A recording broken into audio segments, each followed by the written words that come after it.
Love with God channel daily gospel லூக்கா நற்செய்தியிலிருந்து வாசகம். அதிகாரம் 6, இறைவார்த்தைகள் 12 முதல் 19 வரை.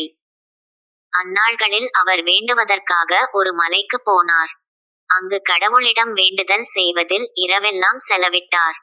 விடிந்ததும் அவர் தம் சீடர்களை தம்மிடம் கூப்பிட்டு அவர்களுள் 12 தேர்ந்தெடுத்து அவர்களுக்கு திருத்தூதர் என்று பெயரிட்டார். அவர்கள் முறையே பேதுரு என்று அவர் பெயரிட்ட சீமோன், அவருடைய சகோதரர் அந்திரேயா, யாக்கோபு, யோவான், பிலிப்பு, பர்த்தலமேயு, மத்தேயு, தோமா, அல்பேயுவின் மகன் யாக்கோபு, தீவிரவாதி எனப்பட்ட சீமோன், யாக்கோபின் மகன் யூதா, துரோகியாக மாறிய யூதாசு இஸ்காரியோத்து என்பவர்களே.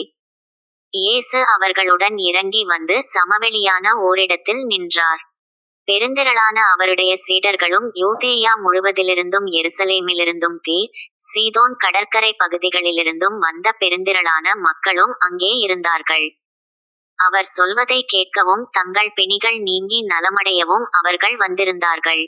தீய ஆவிகளால் தொல்லைக்கு உள்ளானவர்கள் குணமானார்கள்.